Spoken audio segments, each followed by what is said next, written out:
Hello students, good morning. Six class में हम Honey school जो बुक है आज इसका 10th चैप्टर पढ़ेंगे। द बैनियन ट्री, बरगद का पेड़। रस्किन बॉन्ड इसके राइटर हैं, ऑथर हैं। तो जो बैनियन ट्री, बरगद का पेड़ है, इसमें एक कहानी है जो लेखक ने एक युवा लड़के के रूप में देखी थी। तो वहाँ पर जब वह अपने दादा के घर पर पुराने बरगद के पेड़ पे बैठा हुआ था, उस वक्त उसके मन में ये कहानी आती है।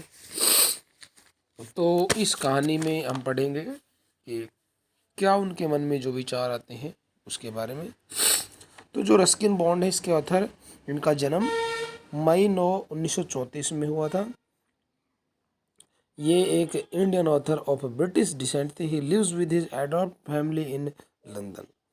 और ये अपने जो एडॉप्ट परिवार था उस पर, यानी कि गोद लिया हुआ उनका परिवार था, वहाँ पर ये लंदन में, लैंडोर, लंदन नहीं है, लैंडोर में थे। तो यहाँ पर रस्किन बॉन्ड हैं, इनके द्वारा बहुत से अवार्ड भी, पद्मश्री अवार्ड भी इनको प्राप्त हुआ है। पद्म भूषण 2014 में इनको मिला है। तो अभी इनकी जो हमने ये स्टोरी है ये पढ़ेंगे, इसमें क्या है। तो चलिए बच्चों, मैं इस स्टोरी को प्रारंभ करता हूँ। सबसे पहले, बिफोर यू रीड, आपके पढ़ने से पहले देखिए, have you seen A mongoose. क्या आपने एक नेवला देखा है? Have you seen A mongoose, क्या आपने एक नेवला देखा है? You have read in lesson number 9 that A mongoose can fight with and kill A snack. आपने पाठ 9 में पढ़ा है कि एक नेवला एक सांप के साथ लड़ सकता है। You have read in lesson number 9 that A mongoose can fight with and kill A snack, कि जो एक नेवला होता है एक सांप से लड़ सकता है और उसे मार सकता है। Look at the pictures and read the lines given along with them. अब तस्वीरों को देखें और उसके साथ दी गई पंक्तियों को पढ़ें। Look at the pictures, इन तस्वीरों को देखें, and read the lines given along with them, और इनके साथ साथ जो लाइन दी गई इनको पढ़ो। The banyan tree, बरगद का पेड़। देखिए, fight of the cobra and the mongoose in a classic drama often seen in India and the uh, Autocoma in largely the same. Cobra और जो नेवले की लड़ाई भारत में अक्सर देखे जाने वाला एक पुराना खेल है।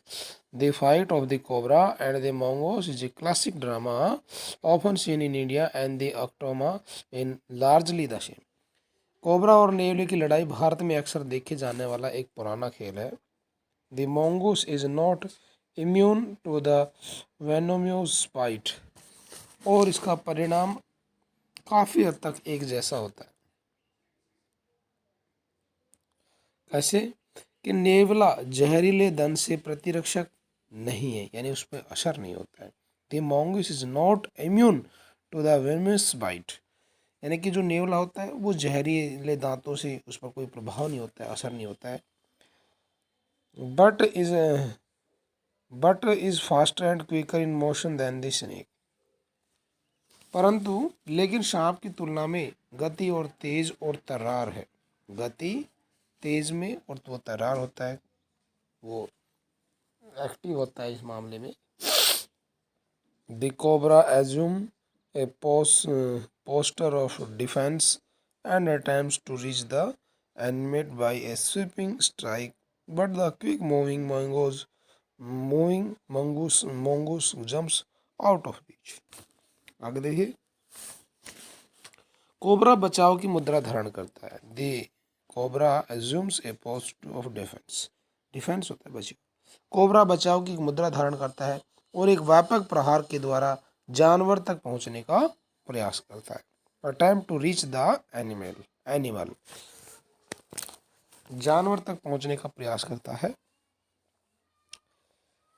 बाय स्वेपिंग स्नेक, लेकिन तेज गति वाला जो नेवला होता है पहुंच से बाहर दूर हो जाता है। By A swimming, but the quick moving mongoose jump out of reach. लेकिन जो तेज गति वाला तेज प्रहार वाला नेवला होता है वो उसकी पहुंच से दूर कूद जाता है और and comes at the snake from another direction. फिर क्या? और सांप के दोबारा प्रहार करने की स्थिति में आने से पहले सांप पर दूसरी दिशा से प्रहार करता है। Before the snake can get into stricken position again. फिर क्या होता है? यह निरंतर गति से यह गति सांप को थका देती है और हतोत्साहित करती है। क्या करती है?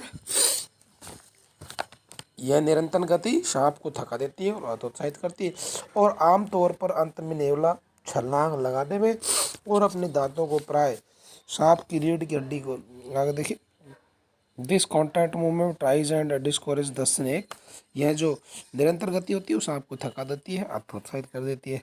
And the mongoose is finally able to live in the close and bury its teeth in the snake, usually serving the joints of the वर्टब्रेल। आमतौर पर अंत में नेवला छलांग लगाने में और अपने जो दांत होते हैं उनको प्राय सांप की रीढ़ की हड्डी के जोड़ों को में भेदते हुए उसकी गर्दन में गड़ाने में सक्षम हो जाता है।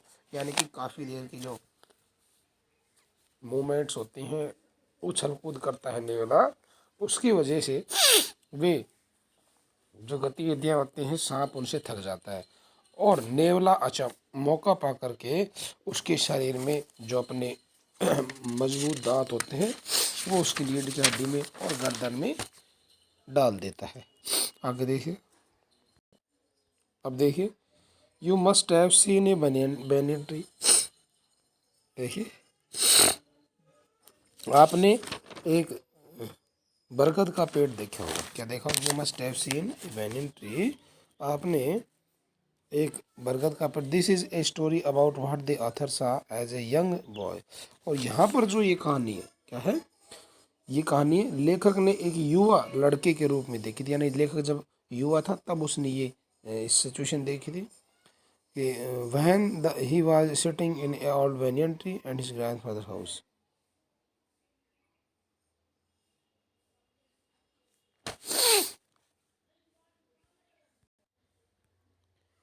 यानी कि लेखक जब युवा था तब उसने this is a story about what the author saw a young man boy when he was sitting in the old banyan tree in his grandfather house.